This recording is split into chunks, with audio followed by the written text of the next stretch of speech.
李理事长、童理事长、马总统，还有各位贵宾，其实很多贵宾啦，我如果想要拖时间的话，我就慢慢把它念完，然后大家就可以回家了。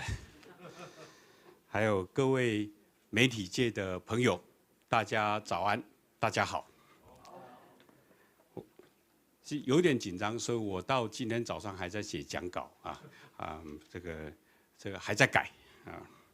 我首先我要谢谢李理事长的邀请，让我有这个荣幸，在各位贵宾还有各位同业的先进面前，来谈谈我对半导体产业的新的挑战。坦白说，我还是有点紧张。我当初答应李理事长的时候，心里是有个打算的。那是好几个月前嘛，我认为疫情不会这么容易的就过去，所以先答应了他，糊弄一下，然后事情就会不见了。没有想到这个进展这么快，我不能说颇为后悔，但是心里实在是有一点忐忑不安了。我这个人我是觉得在外面抛头露面的演讲，我是非常的没有喜欢你说非常的厌恶倒也不见得，但是没有喜欢。这理由很简单，第一，这个演讲不是我的专长。我刚才听了李理事长、童理事长的讲话，他们讲的都比我好。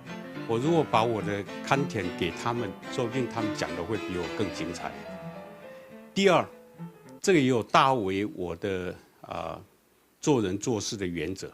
我通常认为，我如果要去接受演讲，我能够接受的就是对台积电生意有所帮忙的，我才会去接受演讲。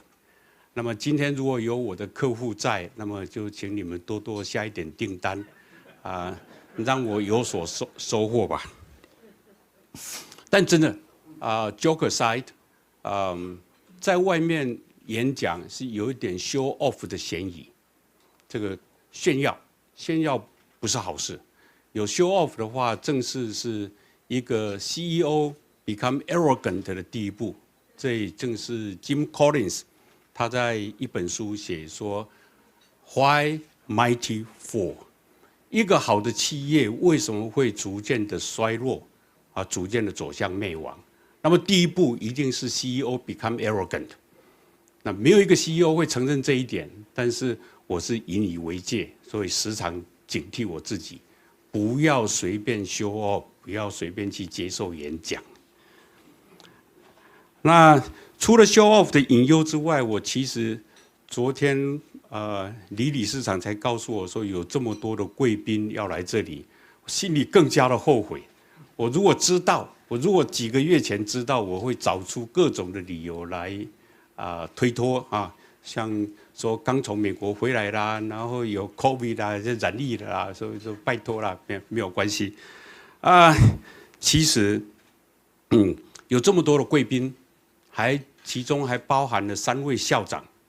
这个校长他们都是学问深厚的人物，我想要糊弄他们大概也不太容易，而且我很怕被3位校长留下坏的印象，然后告诉他们的学生说不要加入台积电，那我真叫做得不偿失。我每一次都想要跪求他们赶快培养学生来加入半导体行业 ，especially 加入台积电。好，现在心路历程讲完，我们来讲说我为什么选择这个半导体产业的新挑战这个题目。这个题目其实我在2个礼拜前，我在阳明交大已经先试验过了，先讲过，所以那时候林校长已经听过一遍。今天那是真是抱歉了，我一语2次那这个2个礼拜里面，从我在阳明交大南城讲座到现在2个礼拜，其实这个世界又变化了一些。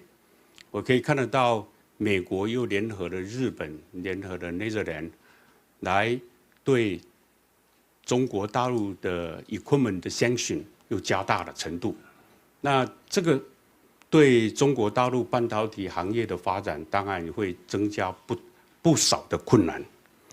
第二，我们台积电在 Arizona 有一个 Grand Opening 啊，那这里面呢，似乎引起了一些疑虑。那我希望我今天的演讲讲完以后，对这个去台化的忧虑可以大大的免除。好，那我来讲一下，说我为什么选这个题目 ：The New Challenges for Semiconductor Industry。为什么叫做 new？ 这我选半导体，这个大家没有疑问吧？你们不会要我讲其他的题目，讲其他题目大概就没有这么多人来了，除了我的家人以外。但是为什么是新挑战？因为每一个行业，其实我是认为每一个企业每一年都有挑战的。你如果跟我，不管你是什么 organization， 都会有挑战。那以前孟子就讲过，如果内无法家，必弑；外无敌国，外患者，国恒亡。企业也是一样，你一定要兢兢业业的在经营，也要很努力的要知道外面世界的改变，然后要做最好的处置。新挑战的新在哪里？所以挑战是永远有的，这个没有什么了不起。我明年还可以再讲一讲半导体行业的挑战，后年也可以再讲，大后年也可以再讲。但是新在哪里？新在这几年所发生的变化。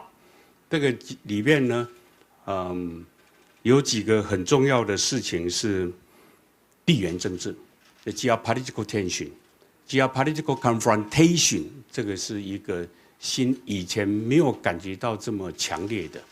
那当然，这里面还发生了 COVID-19， 这里面还发生了 Ukraine War， 这些都改变了世界的一些经济的状况，然后使得每一个行业 ，including 半导体行业，都会看到新的挑战。那我们如果讲一下子，譬如说 geopolitical confrontation， 那以前那个 Grant Allison 写了一本书《The Destiny for War》，也就是说，当一个第二强权在往上升的时候，他就要挑战第一强权，这个是不可避免的，历史反复的在演，所以就会发生一个Thucydides的 trap。那如果我们的聪明智慧不够的话，那就没办法避免战争。那我相信现在大家的聪明智慧是越来越累积，累积是因为有半导体行业，我们可以帮忙大家累积经验、累积知识，所以你可以把你要的 solution 放进 computer， 他会跟你讲说 ，No war is better for everybody。那么我们现在讲一下是说，选这个题目里面很简单，就是我要讲几个比较简单的事情。第一个，我就要讲说为什么半导体重要；第二个，我想讲的是一个 productivity 逐渐的消失，这是一个很大的 challenge。最后一个，我要讲的是对经济上面的影响。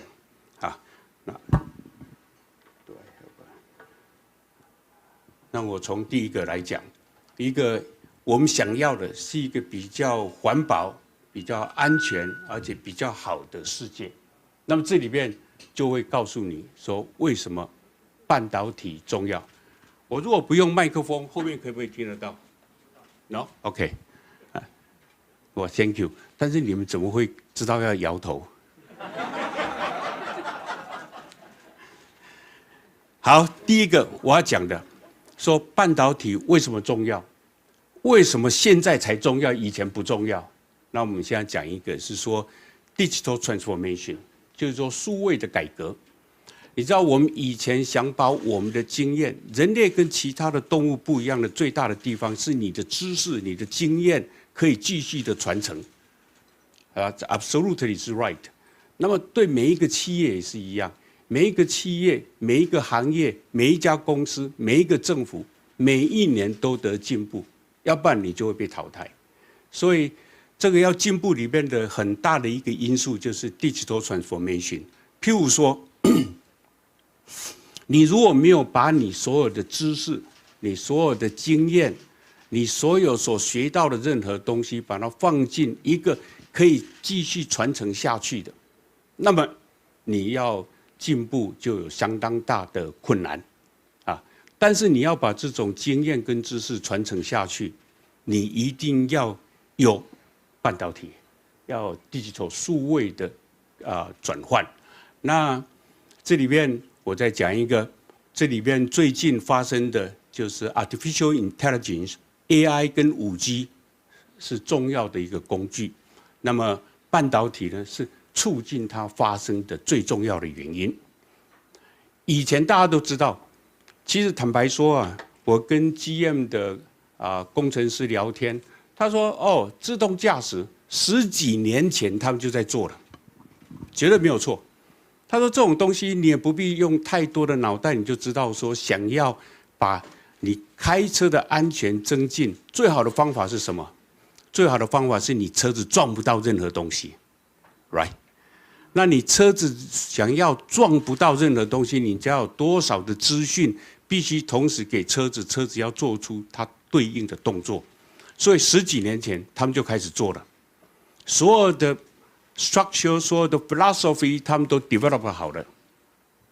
但是呢，里面有一个最重要的地方，它从 environment collect 所有的 information 进来之后，要做判断的时候，第一没办法判断得很快。他如果前面有一辆车子，你说要停，他搞了10秒钟才知道要停，已经撞上去了。所以在15年前他办不到，15年后的今天，半导体的发展，半导体的progress。让他可以在很快的时间里面把所有的运算做完，半秒钟里面就跟他讲说踩刹车，本来是这个样子。那么以后的车子呢，要怎么样才会更安全？很简单，车子要跟人类一样的智慧。我们的眼睛所看到的东西是我们 focus 最快的，但是我们要发展出半导体来，跟我们的眼睛一样，跟我们的脑袋一样的快。我们的车子必须跟旁边的车子沟通，说我要右转了，你稍微后退，要不然你就赶快过去。我要左转了，所以每一辆车在路上走的，你旁边的好多车子同时在互相沟通，说你这个要转，你这个要加快，你这个有怎么样？这在以前办不到。可是这个 communication 呢，通常是在5G。要5G 有足够的频宽，它才能够足够的把所有的讯息传递出去。各位知道，在这 COVID-19 里面，我们发展半导体界发展出很多的技术。当然了，这不是只有半导体，就是你可以 video 做 conference， 对不对？像今天我们会把这个会议把它传播到全世界，也是因为有5G， 因为有半导体，有足够的频宽，有足够的 processing 的 technology， 才可以传过出去。所以这里面最重要的就是半导体的技术。那我在讲，我们人类追求的是什么？是一个比较好的世界。比较好的世界怎么 define 呢？我们就讲我们的食衣住行好了。食衣住行里面我也不要讲太多，我们就讲行啊。行是因为发生最多错误的地方嘛，是不是？以后很坦白说，你喝酒不喝酒有什么关系？你坐进车子跟他讲说我要到那个福华饭店，他自己就嘣嘣嘣嘣就开来了。喝不喝酒没有关系。以后的车子，在我的想象中，以后的车子是一个不一样的，要不要方向盘都没有关系，因为你有方向盘不见得是好事，但是你在车子里面可以办公，可以娱乐，可以是一个车子，可以是一个 supercomputer with a four wheel。这个是我们半导体业还有 software， 还有一大堆的人一起努力要工作，要达到那一个境界了。当然期间还有很多事情我们必须要处理，所以你会有比较好的车子，你会有比较好的房子。其实今天的房子里面拉了电线，你把它拉出来看看，那个隐藏着危机，隐藏着各种危险的东西。但是呢，以后如果有半导体 ，you don't need that。而且今天的照明的设备，今天的保持温度的方法，以后都会改变。这是一个 smartphone 会知道说用掉多少水，应该怎么样节水，应该怎么样，有一大堆的事情可以做。Smart City 也一样，你看我们今天随时随地，只要上班时间一定堵车，这个是一个莫名其妙的一个世界。人类这么聪明了，为什么每一次上班都要堵车？为什么你不会想到说把这个上班反正车子只要开一样快就不会堵了 ？OK，the smart city know where you are， 知道哪时候你的红绿灯应该怎么样改变，知道你随时因为流量，随时因为什么事情，而且反正车子不会撞到嘛，所以就不会有 accident， 是不是？我每一次开高速公路最怕的就是说前面车祸，那么那一下子就是1-2个钟头了。但是如果有半导体，有可以这样继续发展，我们就会不会发生这些事情。所以 it's a better world。然后再来，其实人类不但你生活食衣住行要好，你最在意的是健康，对不对？我一直很想说，半导体可不可以发明出一种东西来，让我不要长这么胖到我这个年纪，我只要看到食物就开始胖了，闻到那个味道已经开始胖好多了，胖半公斤了。那 you got to have something to 来 improve 我们这个世界。第一个要 improve 的就是医生。医生，各位你知道不知道？我们去找医生都要找什么？名医，对不对？名医的经验比较多。什么叫经验？经验就是你的知识跟你的所有的 experience。那么那一个医生，那么厉害的医生，他一定在依照他以前所学所得到的所有的知识来做最好的判断，说这是什么？不必啦，你把那个所有的 knowledge 都把它放进 computer，AI 帮你做所有的统筹。他还会帮你分析说，台湾哪一个地区哪一种病大部分是什么样子，亚洲的哪一个地区哪一个国家是男生或女生什么年纪，他大部分患的病是什么，那应该怎么治疗 ？All the information 你只要放进这个 AI 的系统里面，然后反复的练习，那么医生就可以不必那么辛劳。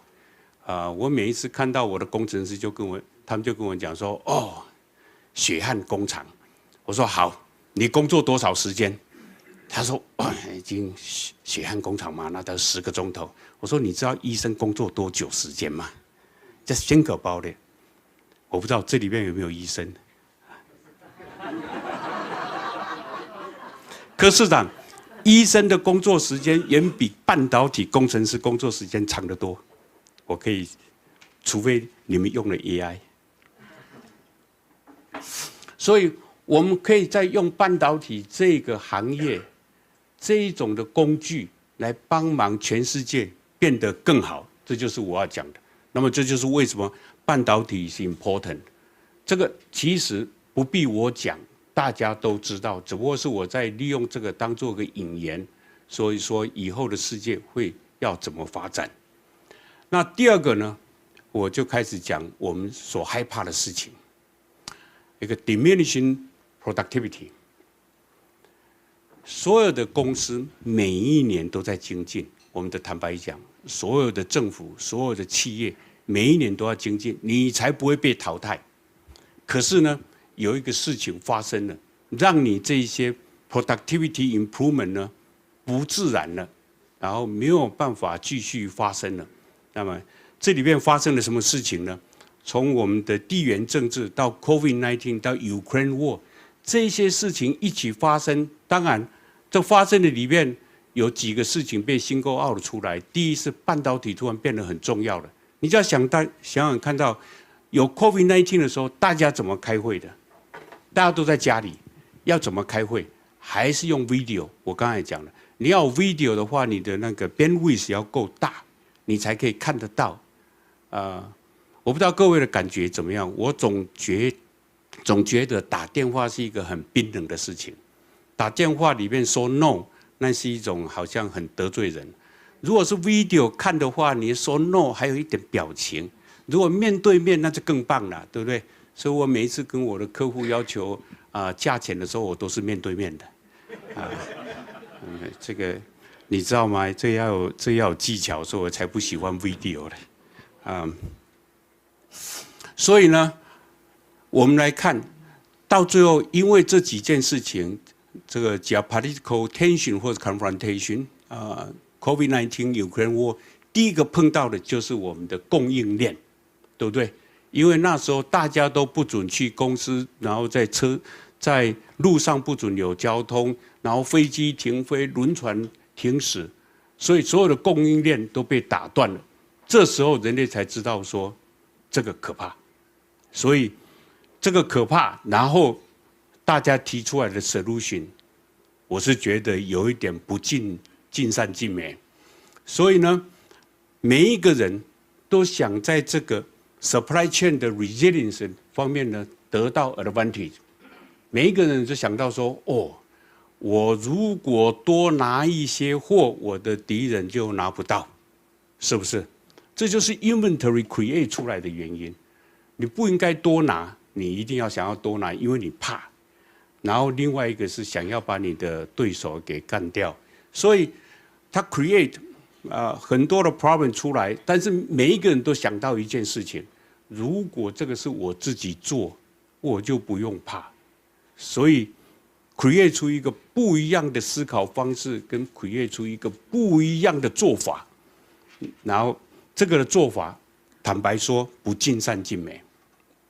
所以我就要来讲一个了，就是说每一件事情都自己做吗 ？Globalization for a long time 已经全球化已经是很久一件事情，那么现在变成要在地化，这里面。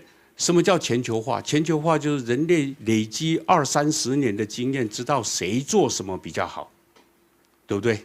你就是说 leading edge 的那个半导体到台积电来做比较好嘛？这个已经慢慢，这不是说我们长得漂亮，也不是说因为台湾是宝岛，不是，是因为我们有这个价值。慢慢的，我们的所有的其他的国家会认为说，你如果来竞争。你没有拿到好处，你 might as well 就像台湾买，这是最好的地方。That's the best solution。这是 globalization 里面拿到了最大的好处。为什么是这样子？我们现在慢慢来看。每一个人、每一个国家，甚至是每一个 society 都想要说自己生产他所需要最重要的产品。但是没有人可以跟你讲说什么东西叫做 key product， 真的讲，没有人可以告诉你。所以呢，再来我们就来讲一件现在正在发生中的事情，就是说每一个国家都要盖半导体的生产线。我的问题是说 ，Can it be real？ 或者是 Can it be realized？ 真的吗？会发生吗？那我们来看。里面的内涵是什么？第一个，想要在自己国家盖生产线的人，第一个的想法都说，我要能够控制半导体的产业链。每一个人都这样想。控制，这是一个，我用一个字叫 dream， 你可以去梦想这种东西要控制一个产业链不是那么容易。半导体很重要，现在大家都知道了。我刚才其实还有一些没有讲的，半导体对我们的所有的行业都重要嘛，因为你都必须 improve productivity， 你都必须 improve， 你都必须要 move 到以后的世界，所以你还是要努力。但是半导体是一个 key， 那每一个人都想说，半导体既然是 key， 那为什么不在我们国家盖半导体工厂？这是一个很重要的议题来讨论。那他们第一个想到的是说，我可以control半导体的 supply chain 的整个供应链，我可以因此而控制，真的吗？第二个，我认为他们对整个 ecosystem 不太够了解，才会想要有一个 dream to control the supply chain。这个 ecosystem 好长哦，这个半导体从开始源头，最后。各位只拿到一个产品吗？不，就是说一个 PC 或什么，可是里面第一要人类先想出来说我要什么东西，那种人很厉害。然后他定出 spec， 要有人设计，要有人生产，要有人包装，要有人卖，要有人可以做 application。这个的整个 ecosystem 好长哦。如果不仔细去看，你还以为说那就盖一家工厂有什么了不起？台积电盖得很好，那么它可以赚50%，我不要跟台积电一样好，我赚25%就可以，行吧？如果有这么容易，世界上早就到处都是盖好多工厂了，没有，因为这里面牵涉到好多的事情，在 ecosystem 的 build up。这是今天我要回应我们讲说会去台化，或者是会掏空台湾，没那么容易。我以前在2个礼拜前在阳明交大讲说门都没有，今天那句话 stay the same， 门都没有。再来就是各位以为盖了工厂就可以生产了，有没有想到有这么容易的？半导体的工厂，买机器是最容易的步骤，盖房子都是最容易的步骤，最难的步骤我先不讲，但是里面有一个很难的步骤是，你有了工厂，你要有技术。你的技术干嘛用的？你的技术是来符合你的客户，或者符合你自己要做的产品，你必须要有那个技术。这个技术呢？你以为工厂盖完技术就来了？没那么容易。我的坦白说 ，even 在用台积电当做一个标准好了，我们可以就算在台湾，我在新竹已经把 technology 把它发展成功，然后我要把它在台南生产。各位知道这有多困难吗？各位就讲到说什么惜家带眷什么呢？没有错，就是500-600人要派过去。单自己公司，各位想想看，自己的公司哦，我完全不藏私哦，从新竹移到台南，各种的东西都把它定好，还是要派500-600人去在那边 set up 这个 technology， 然后还要 qualification。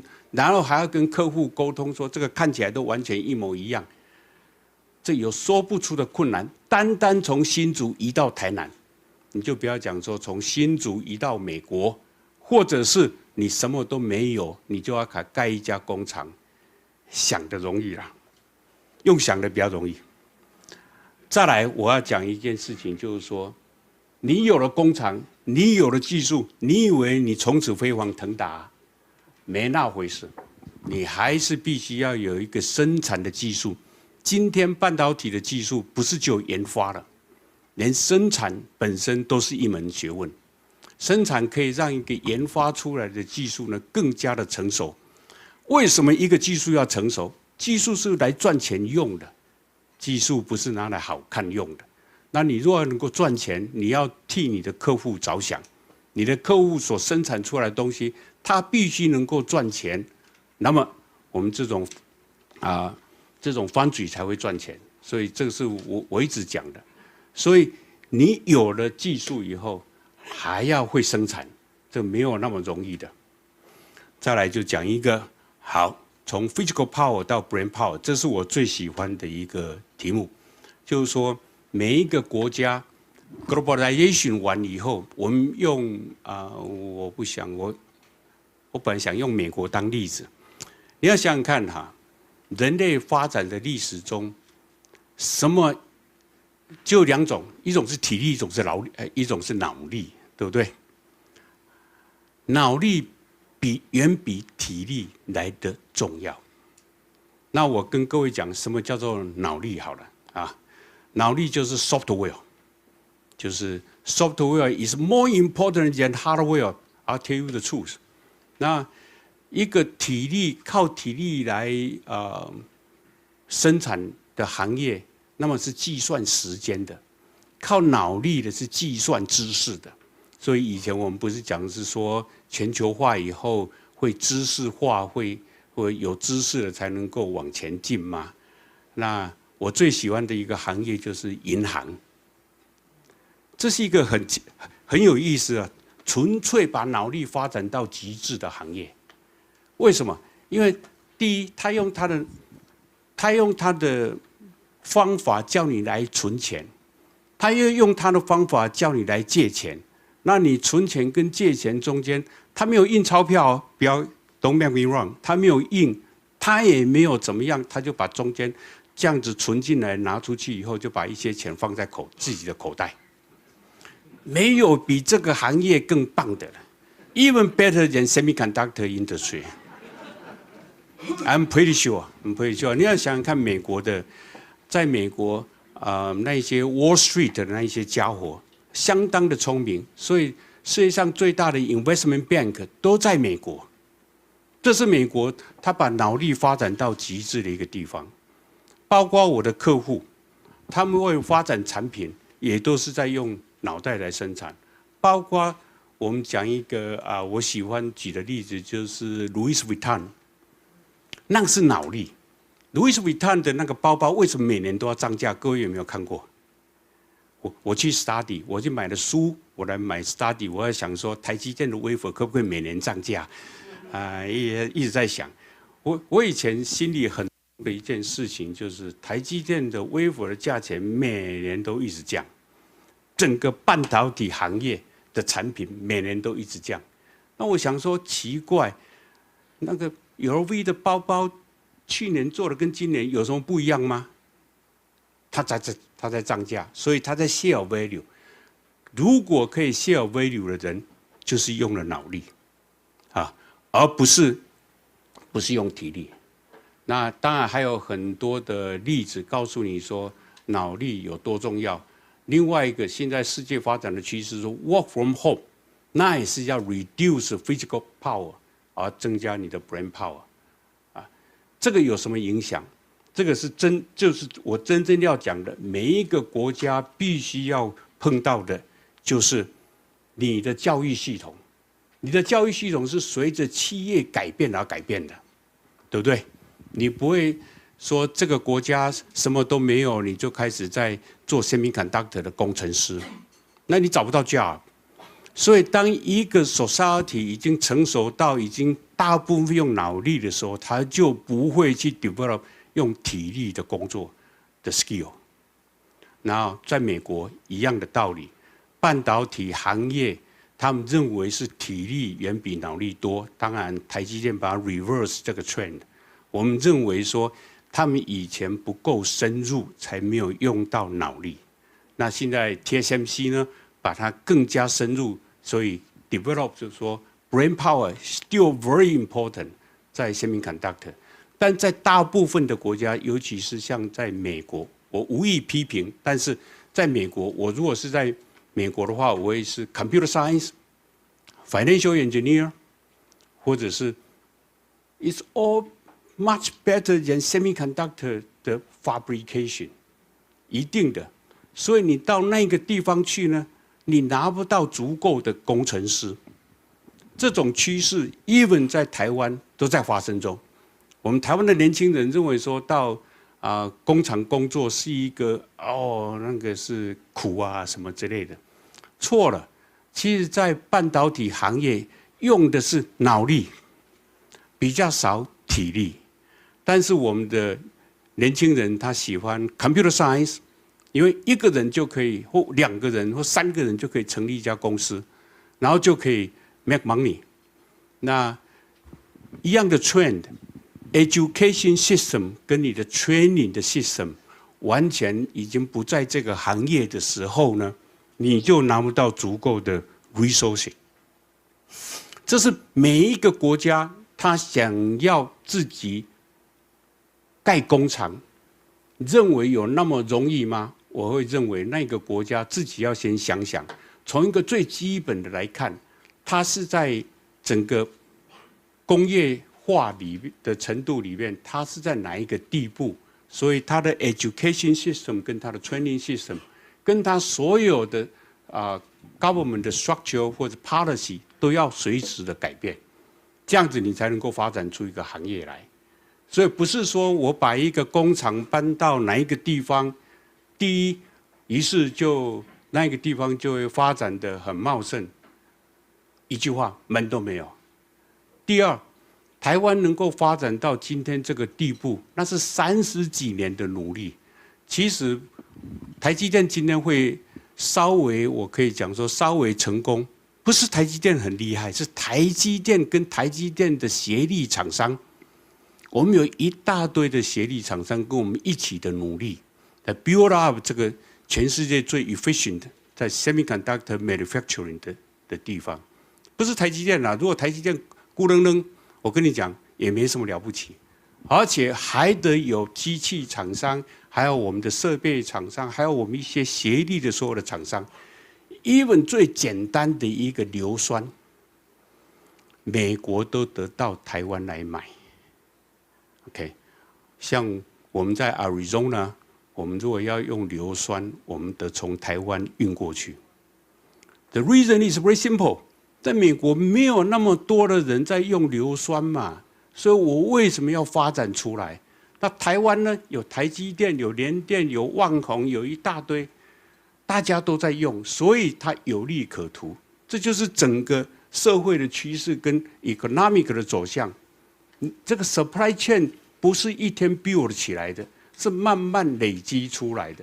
要有足够的 demand， 你才有那一种的 motivation to develop that particular supply。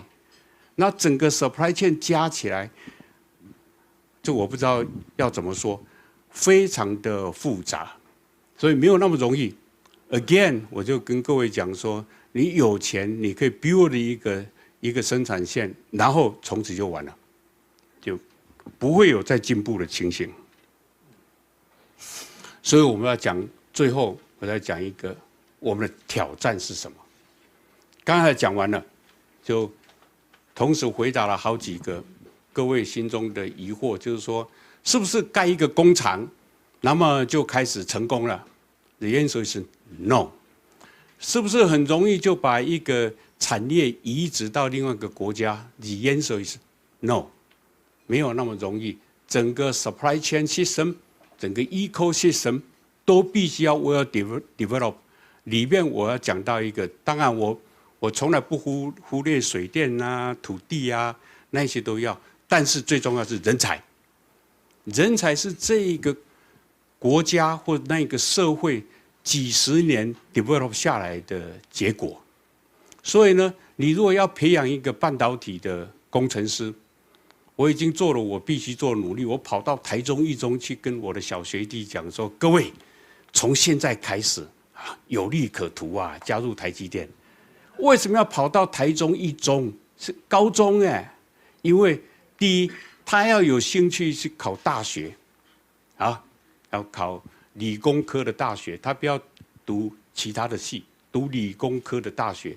完了以后还要读2年硕士，还要6年的时间 ，roughly 培养出一个人才，台积电或者是半导体行业可以用，然后要2年他才 mature， 所以总共花掉的时间大概要8年，8年我才可以得到一个好的工程师，可以用他的脑袋可以开始帮忙，而不是说变得非常厉害。所以人才正是所有的行业里面最重要、最 key 的一个地方。那这个当然是讲到我们在台积电里面有各种的方法，想要引诱、想要劝导、想要怎么样。我们最后觉得最有效的方法是什么？你各位知道不知道？我们就跟男生讲说，这样你比较容易交到女朋友。Absolutely。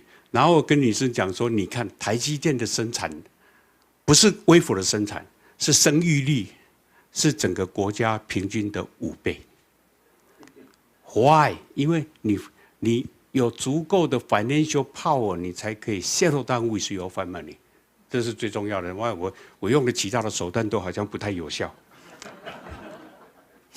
Challenge， 第一个是 Moore's Law slowing down 啊，这个 process complication。Moore's Law 告诉我们说，每18个月，然后我们的半导体啊就会缩减一半呐、然后就怎么样，所以 cost 就可以怎么样，这都对，但是越来越难，因为 geometry 它 shrink。从我开始读完研究所，那时候用的光波场要做要做半导体的制程，里面一定要用到光学，光波场是365个 nanometer，I got it。然后呢又进步到248DUV， 他再给我一个 warning 说不要啰嗦，if you can complete it, do it quickly。然后从现在的光波场用到从365 nanometer 用到13.5，这就是说告诉你说这整个 geometry 的 shrinkage 有多的严重。You pay the price for it， 因为你必须要比较好的光学机器，比较我每一次都要讲说这个不是什么大了不起的机密，你现在买一架机器要差不多2亿欧元。然后一个工厂大概要20-30架 ，to begin with。所以你如果想加入这个半导体生产的行业 ，welcome。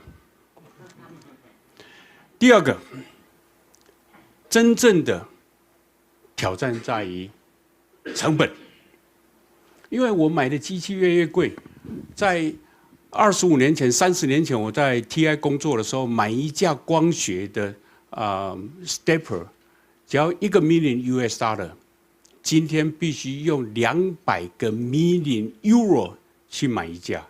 你要想想看，这种东西的涨价的程度是跟我们的房价有变啊。第三个，其实在我们这整个如果有geopolitical confrontation， 这整个 market 被 distorted， 就是说我本来做一个产品可以卖给全世界，这是最 efficient 的方法。现在有一些产品不准卖，然后有一些国家说我不准你这个进来，有一些国家说我这个只能用我自己的。你把那个本来应该有的 globalization 的 productivity 跟 efficiency 全部 destroy 掉了。如果没有全部 destroy 掉，你至少影响的这个 market 一个自由经济应该有的好处，这个实在是非常的不好。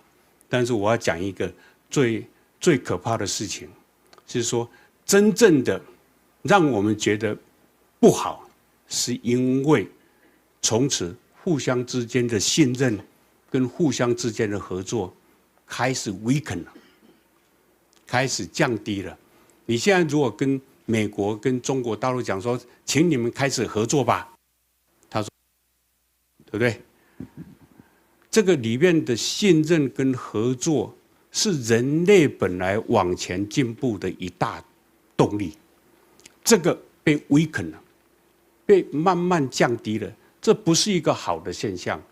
我这倒是希望说，政治人物有比较好的智慧，可以block 掉这种可以 reduce 或 alleviate 这种东西的影响。不过 in any case， 我今天要讲我们的新的挑战。新的挑战 come from geopolitical confrontation, result from the Ukraine war, result from the COVID-19， 然后 cost 永远是一个很重要的因素，然后要互相的信任，要互相的合作，人类才能够再回到以前进步的脚步。好，谢谢各位。非常感谢魏石家总，非常感谢魏石家总裁精彩的分享，相信在座的各位都跟我一样收获良多，获益良多，对台湾的半导体产业有了更深入的认识。接下来我们有请全球玉山科技协会李基珠理事长上台主持接下来的 Q&A 环节，有请理事长。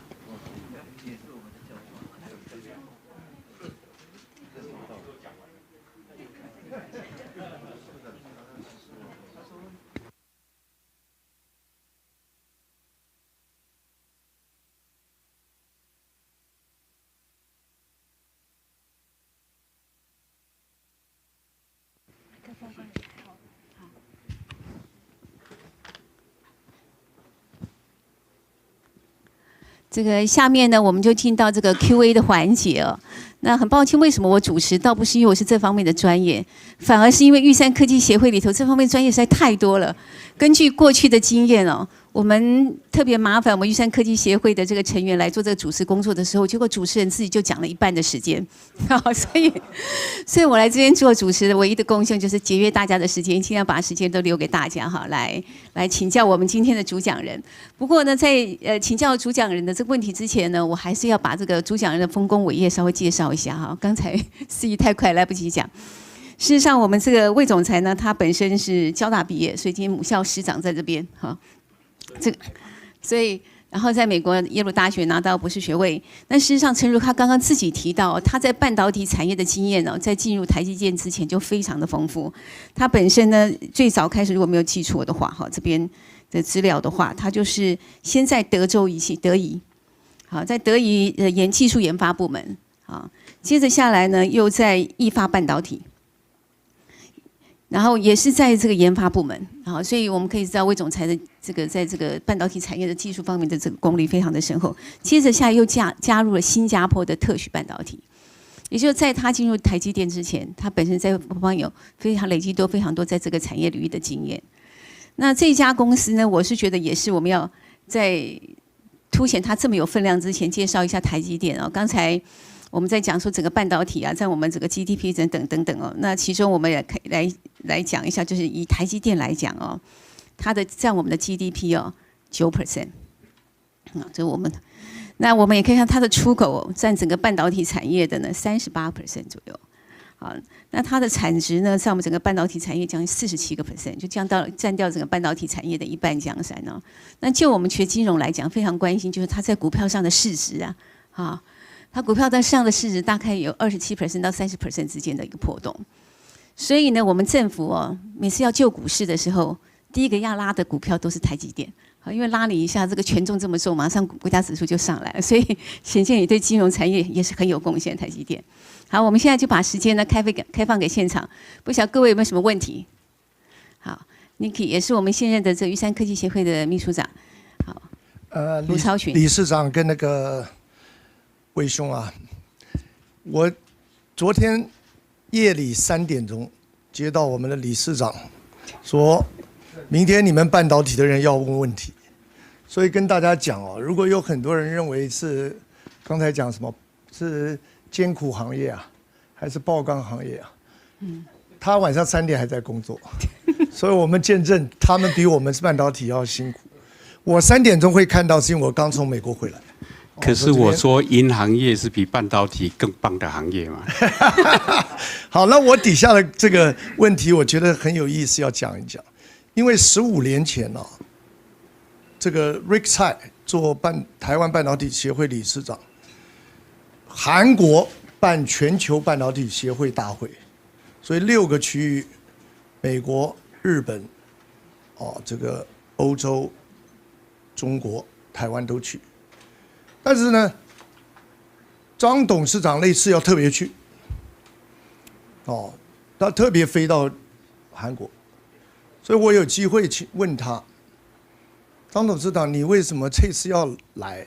因为 Rick 还有我们都在底下嘛，我们都小一辈嘛，后来回来以后，他在一定的时间讲了一件事，就是人家问他。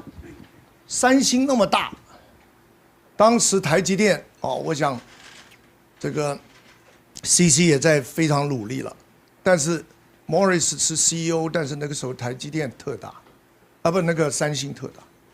那 Morris 就回答一个话，就是说，就算他是个 gorilla， 就是大猩猩，我只要找他的弱点，譬如说脚趾头，踩下去可能会有效。所以我才了解原来 Morris 为什么要花1个礼拜跟我们这些部下都可以，我不算他的部下了，但 Rick 是部下了，可以跟他报告，他还要自己去，他要自己花1个礼拜，因为他在15年前就 identify 这个三星是他的competitor。后来一个故事呢，就是三星跑来台湾，说嘿嘿，我又会做 TV， 又会做手机，另外我的半导体超过 Intel， 你看 Nikkei， 你看我们这个三星啊，未来会怎么没落？这刚才那个 CC 讲了一个非常重要，在我们半导体每一天都不安心，倒也不必每天晚上都工作，但是呢都不安心，因为 winner take all。哦，我们这行业，尤其他讲 development 跟 manufacturing 的配合，所以我就跟三星的 CEO， 那个时候我是我们 Stanford 同学，说，哎，你啊去看罗马帝国沦亡录，好，看看人家怎么衰退。好，那现在来了问题有2个哦。第一个问题是，我跟 CC 认得30几年，当年他就是做研究，我们在美国的 IEDM conference 一定会见面，而且在一起吃饭。那后来呢，他就让公司 several hundred million dollar， 到今天是要迈向100个 billion dollars。可是呢 ，CC 刚才大家都可以看到，他非常 humble， 非常谦虚。哦，那第一个问题，先不问 Morris 那个问题，先问你，就是说你的经验跟 management skill， 在这30年中间了，能不能帮我简短的讲出 key 不同，跟你认为最重要差别？好不好？这 CC 哦，老朋友才能问这问题嘛。哦，希望。第2个问题就是说比较难哦。那 Morris 既然去踩那个 Garena 的脚趾头，今天台积电已经登上世界半导体的巅峰，显然不只是三星或者不只是什么公司要来踩台湾半导体的脚趾头，我就不以台积电为唯一的。那你分析一下哦，台湾最怕的痛点，1个到2个到3个都可以。哦，那我就不问台积电，免得太敏感。所以就这2个问题，好不好？那个记住，这样子我可以完成我的任务，是不是？谢谢。谢谢 Nicky， 这个轻松一点，轻松一点。对，我也想轻松一点。那个 Nicky 老兄跟我认识有30几年了 ，so we are getting old。我先回答第2个问题，就台湾有什么痛点？这不叫什么痛点，我是会跟政府建议人才。我刚才已经讲了，你这个所有的想要继续往前进，人才一定是一个非常重要的因素。你土地可以找得到的啦，我土地可以找得到的，水可以生产出来的，对不对？那这只是 cost 的 issue， 电也可以啦。You know, we have to trust our government。那人才不是你可以买得到的。大家都认为说人才呢，哇，我现在让我讲一下子，就是说从台积电害了几个厉害角色过去，我们就可以偷到技术，还是那4个字，门都没有。所有的技术是累积的，所以我在公司工作了我以前我在每一个公司，刚才李理事长讲，我在 TI， 我在 STMicro， 我在 Charter， 我到 TSMC， 以前我都是5年就离开了，所以我以为在 TSMC 也是5年，但是在 TSMC 到现在已经快25年了。人才呢是一个最大的因素，那要怎么样培育人才，是一个公司要完全花很大的心力。所以 TSMC 在今天，我们也是跟政府、跟 local 的政府、跟中央政府合作，说如果可以帮忙，如果台积电必须出力的地方，我们一定出力。这个我们跟台大有一些合作，跟阳明交大、跟清华、跟成大、跟很多大学，我们都有在合作。因为这个培养人才不见得要进台积电 ，That's OK。但是你如果有一个 pool， 那么你就有希望。这是我们在努力的。而且人才我讲的 minimum minimum 从今天开始算要8年才会变成一个 effective 有 productivity 的工程师。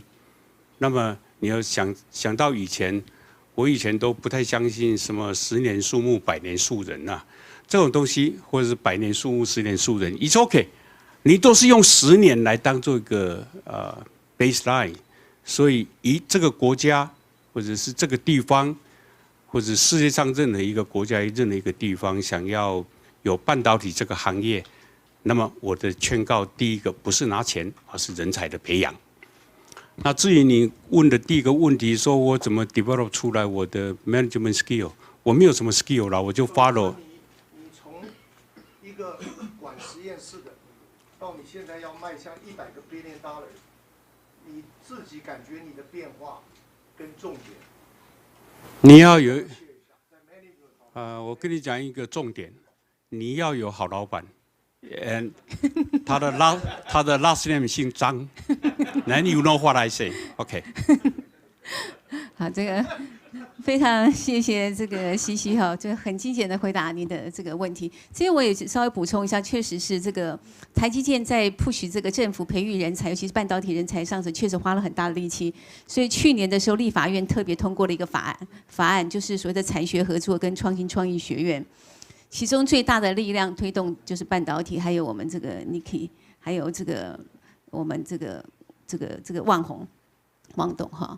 那我觉得因为我自己刚好是这教育部的这个审查委员哈，那我就看到我们在座我们玉山科技协会，看到这各个学校的半导体学院捐款来源都是玉山科技协会的会员，好，有台积电，有旺宏，有 Niki 的裕创，好，大概当然还有这个联发科等等哦。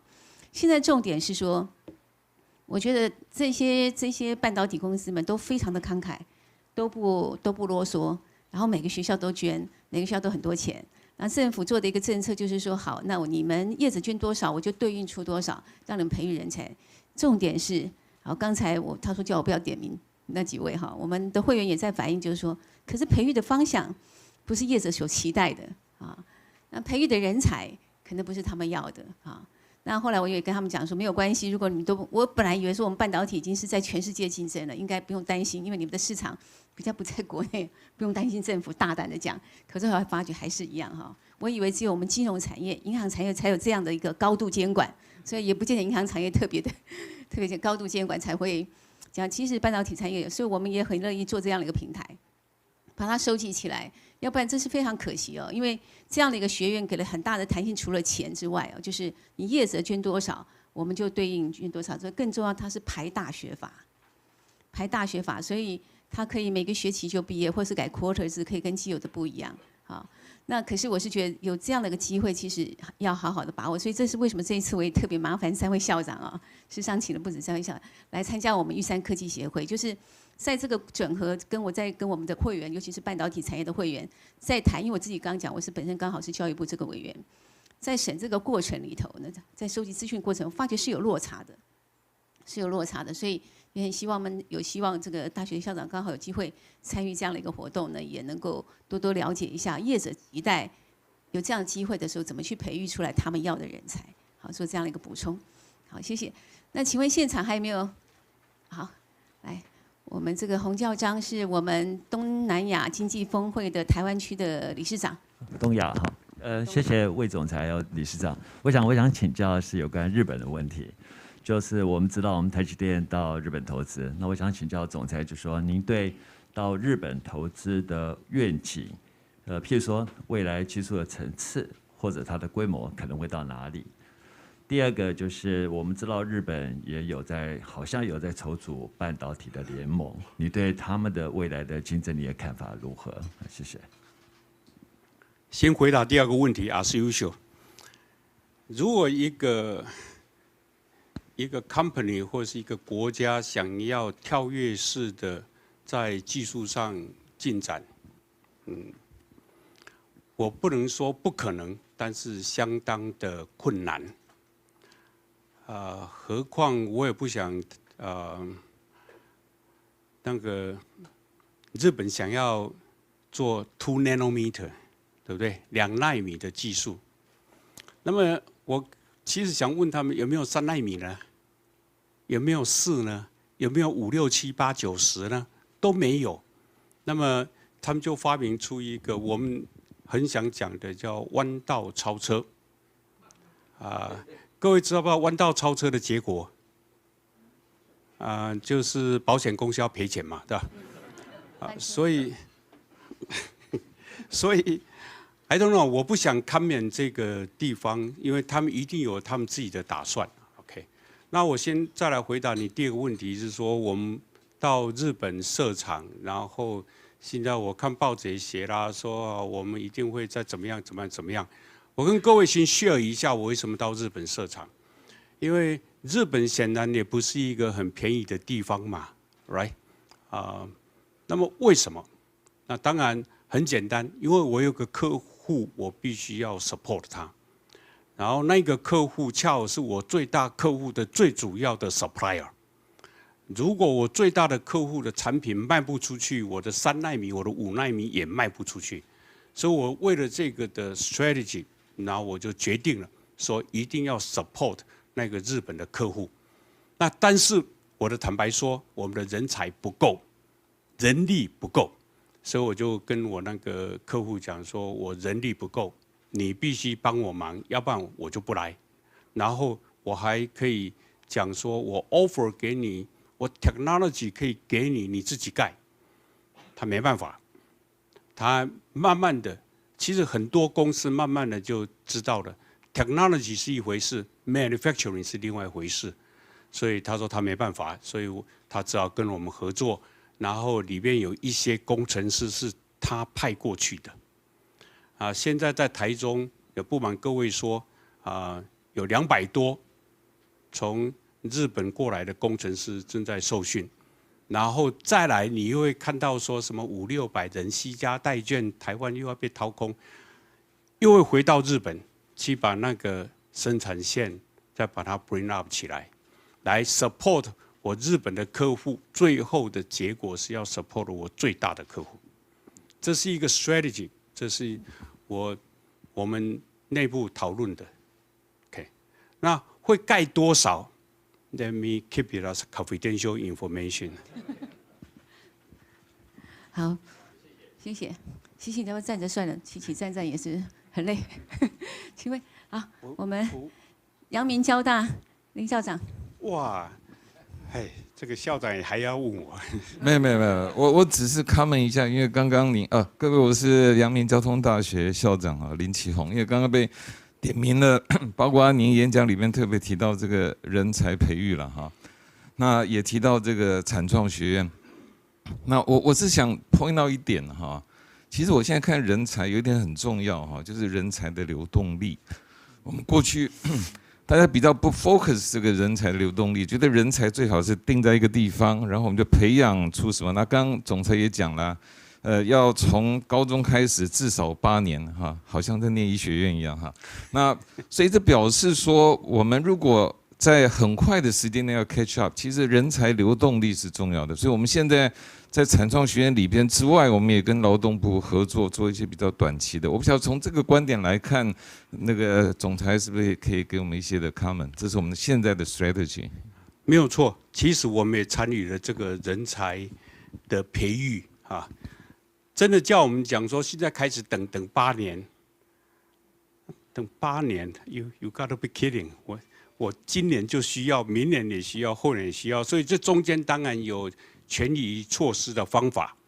我们也跟各个大学合作，然后给他们一些 support， 所以他们可以做比较好的 training， 然后也可以培育一些人才出来，在短期就可以用。我们这种东西，一个整套的配套措施。要很多了，然后当然也需要政府的配合，不能太僵硬的制度，然后空有经费、空有 resources， 但是培育不出那种人来，我完全赞成，我们也会就是说 training 要短期，也要人才的流动也很需要。我们正在努力中，我已经不够了，所以希望学界先来。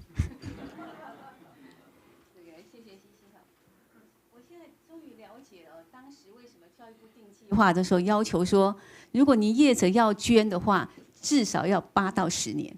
好，所以刚刚原来是因为培养一个人要8年，难怪叫你们每个人写承诺书，说要捐的人要承诺至少8年。好，同一个学校，那我们可以看到，几乎我们玉山科技协会这一些半导体学院的业者们呢，几乎每个学校这些科技产业都捐了，是非常感谢他们。好，请问Paul 王博源，我们前任理事长。总裁、理事长，我想请问一个问题啊，并不是台积电的问题哈，就是全球半导体的那个 strategy 的问题。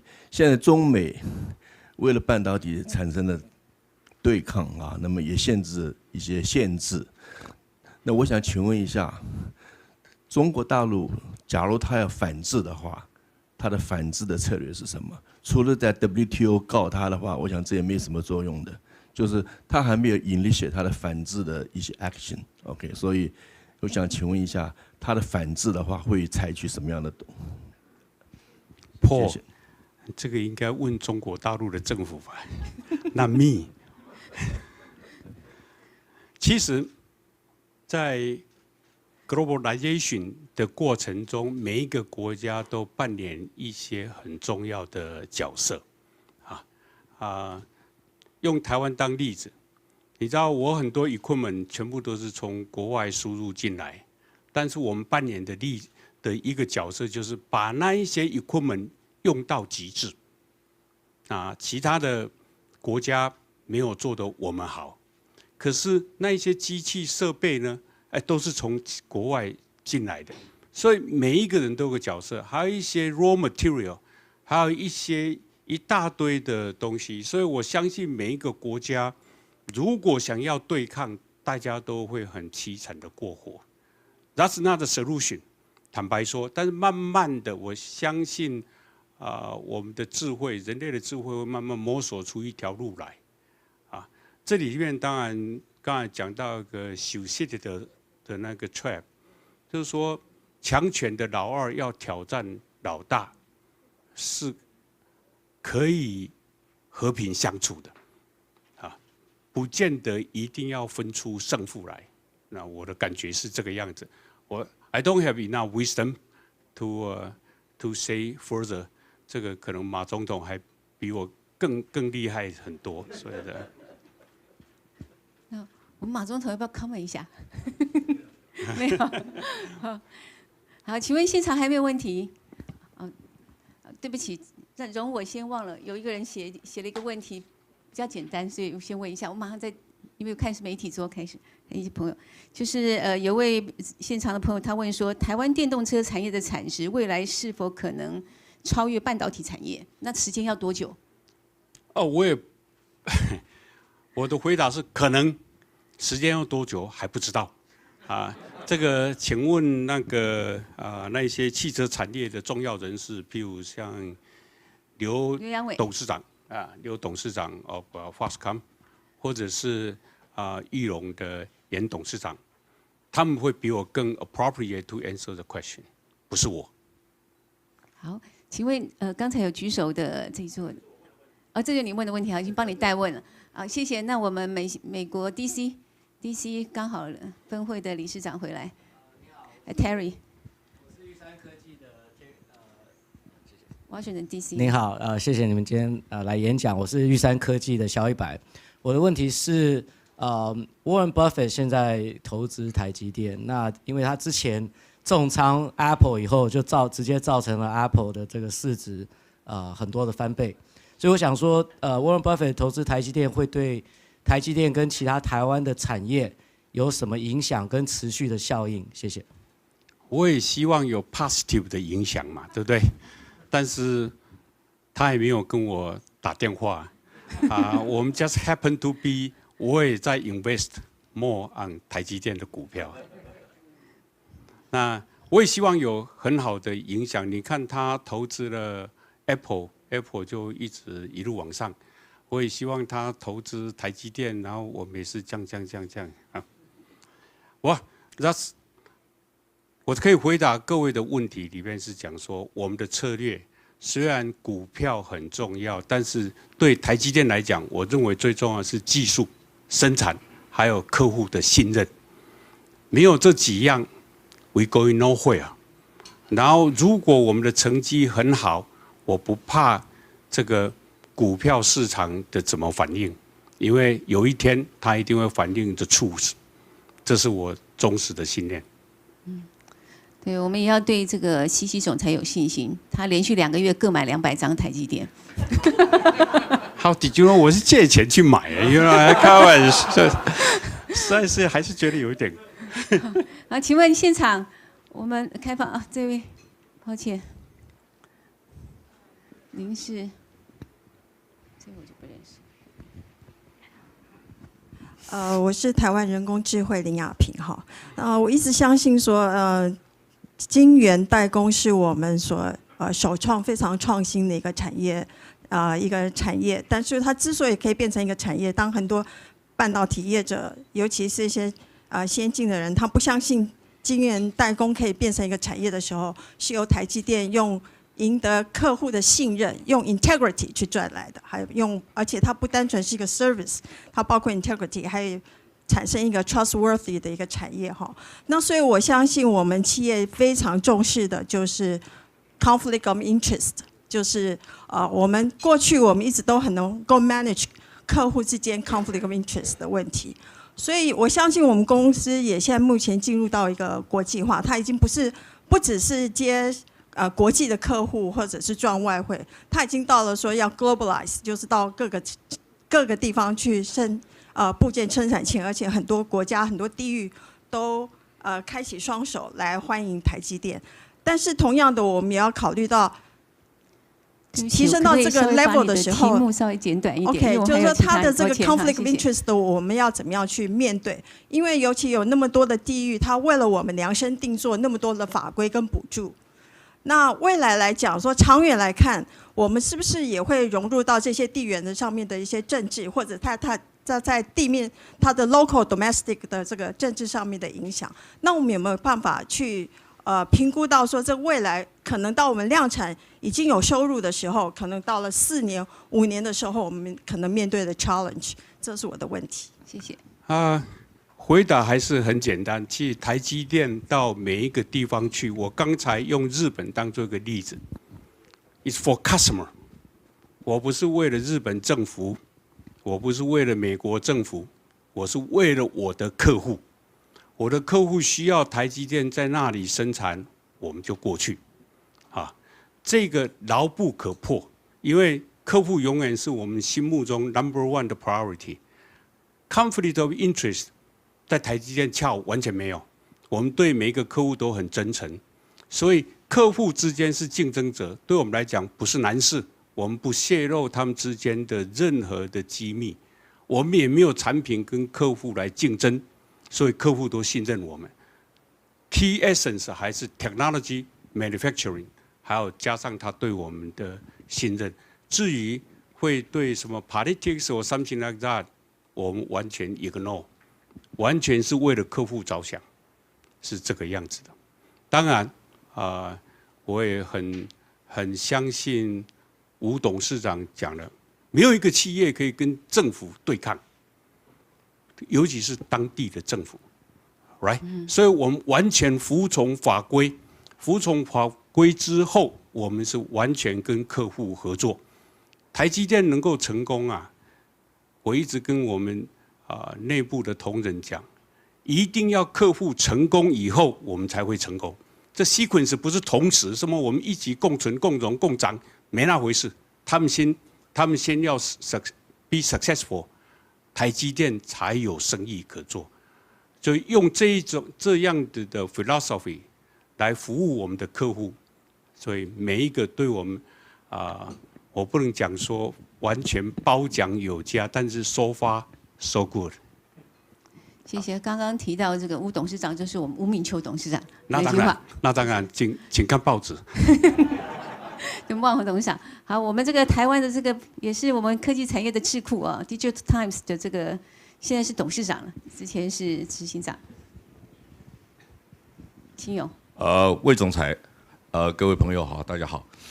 我想请教一个问题哈，就是过去几年台积电的资本支出占营业额的比重其实都很高。那我们看到今年、明年也许都还在45% 左右。我所知道，台积电Foundry那个三星Foundry的营业额可能只有台积电的1/3。如果三星要跟台积电一样大，它要投资营业额的150% 左右，才有机会跟你一样大。所以呢，张忠谋董事长讲的三星是台积电最大的对手这件事情是不是存在？这是第一个问题。第二个问题就是说，明年 Foundry 的市场可能会减少，全世界可能会衰退，台积电的资本支出会不会继续维持？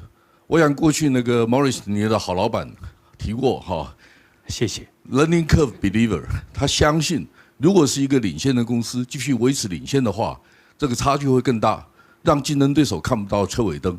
这个策略在什么样的情况之下，台积电会改变？可不可以请您回答这个问题？谢谢。先回答一个我还是回答基本面。台积电一直注重 technology manufacturing 跟客户的信任，所以当然这里面市场发生变化，或者是我的 competitor 逐渐要追上来，我们都有内部都有各种的检讨，然后我们也是戒慎警局就是说 you cannot be arrogant， 你不要以为你世界第一了你就稳坐第一。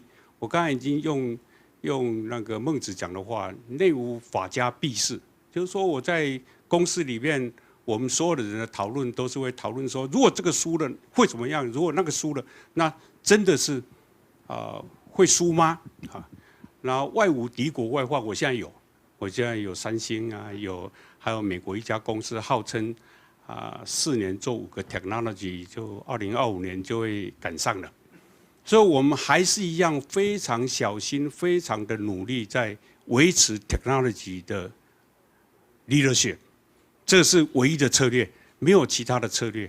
那至于我怎么投资，台积电的投资产能都是为了2年半以后的生意。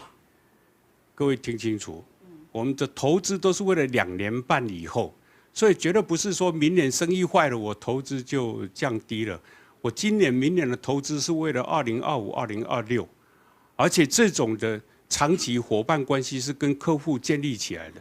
客户要用台积电的 technology， 你知道要跟我们合作要开始几年才会有 product 出来呢 ？The minimum is 2 years， 大部分的时间用3奈米来讲要用3年，所以如果客户今年3奈米已经开始生产，那表示3年前他其实就已经跟我们一直在合作，一直在努力了。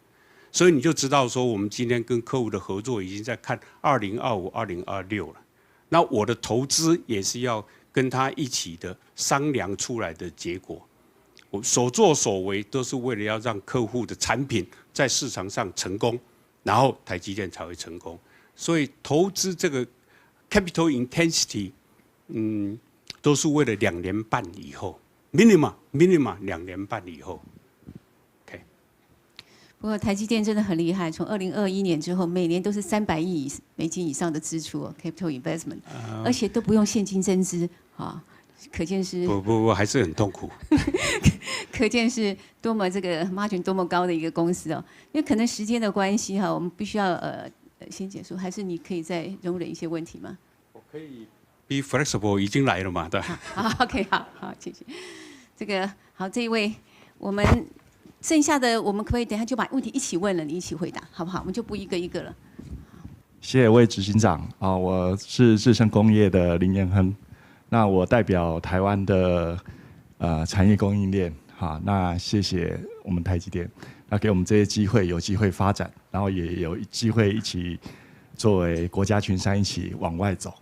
那这边问一些产业的问题，就是说随着我们先进制程的发展，那我们先进封装也是一个非常重要台积电的这个策略布局。那我们想请问一下，就是说我们先进封装对我们来说，它现在的定位跟未来产业布局的想法、策略发展是怎么样？它是一个长期必须要台积电自己 own、自己投入、持续投入，还是一个阶段性的一个任务跟策略定位？那这个部分麻烦好，谢谢执行长，谢谢。现场还有其他问题吗？没有问题，那我可能会这个问题就到最后了哈。那麻烦，谢谢。我回答这个先进封装啊，坦白说，我的目的还是为了 support 我客户的产品。他如果没有台积电做这个先进的封装，他没办法让他的产品在市场上成功。为了这个理由，我们就投入这个行业。我没有意愿去说成立一个封装测试的另外一个产业，没有。我所作所为都是为了我的客户他的要求。他们有什么样子的需求，我们就 develop 什么样子的 technology 啊。那以后这个先进封装呢，一定是一个 trend， 一定是一个要走的路啊。因为到3奈米到2奈米的时候，你就发觉说，如果所有的 functionality， 所有的东西 I/O， 所有的什么东西都摆在一个 chip 上面，太贵了。那个 cost， 我刚才讲的这个 challenge 是 cost。所以你只要在重要的地方，你用2奈米就好；比较可以 relax 它的 spec 的地方，你可以用5奈米，可以用7奈米来做。这就正是先进封装的一个很重要的一个理念，降低 cost， 增加 performance， 啊，这个是以后的趋势。那至于是不是我的主要目的是把先进封装变成一个很伟大的企业，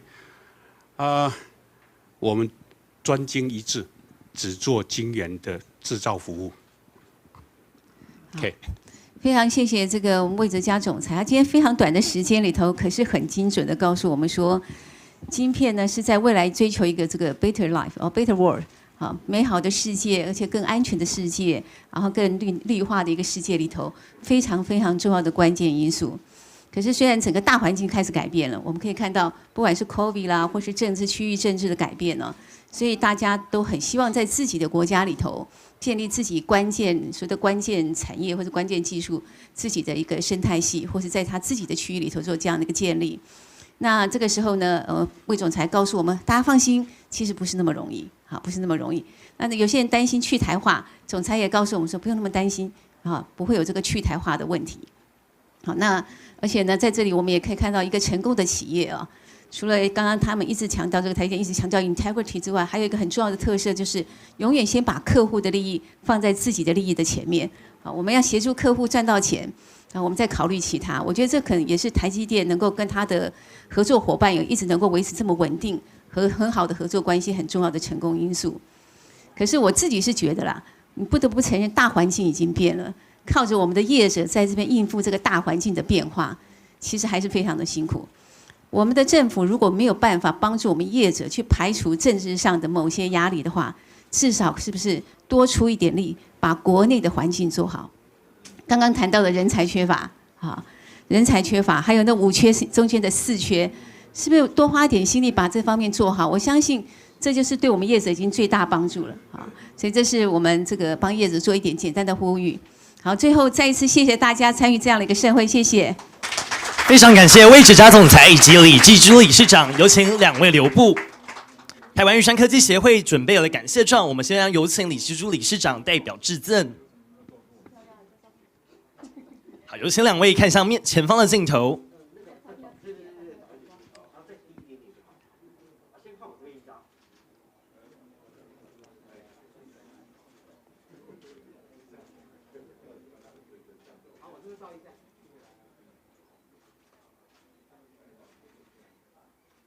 好，谢谢2位。台湾玉山科技协会也特别准备了纪念水晶，我们现在有请台湾玉山科技协会的理事长童子贤先生代表致赠。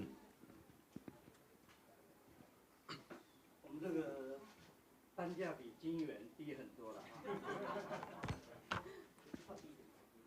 谢。那我们再站过来一点。好 ，OK， 好，这边先1张。再次感谢台积电的魏哲家总裁为我们带来这么精彩的分享，相信在座的各位都是满载而归，获益良多，对台湾的半导体产业有了更新的认识。好，那我们接着有请主桌的各位贵宾上台一同合影留念。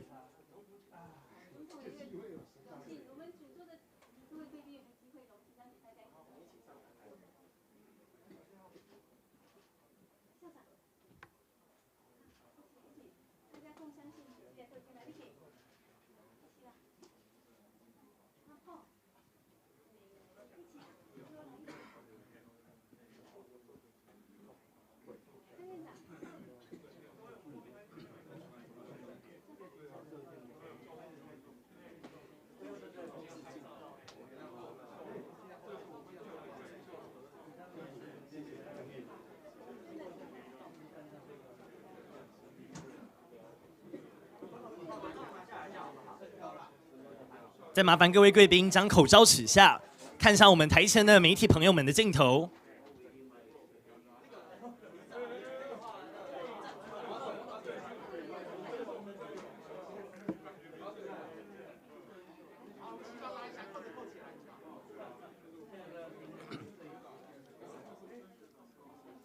在此代表台湾玉山科技协会及全球玉山科技协会，再一次感谢各位贵宾莅临今日的玉山科技论坛。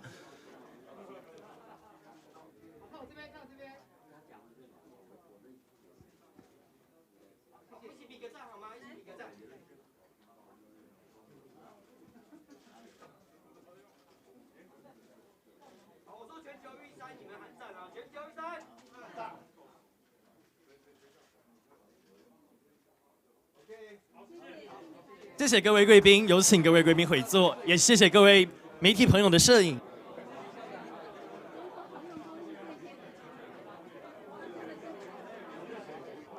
2022玉山科技协会在此正式落幕，再次感谢各位贵宾莅临指导，相信各位先进今天早上都收获满满，满载而归。在此预祝各位圣诞快乐！接着即将就要迎接新的一年，也预祝各位身体健康，万事如意。未来也请各位持续支持台湾玉山科技协会以及全球玉山科技协会的各项活动。我们下次再见，感谢您今日的参与。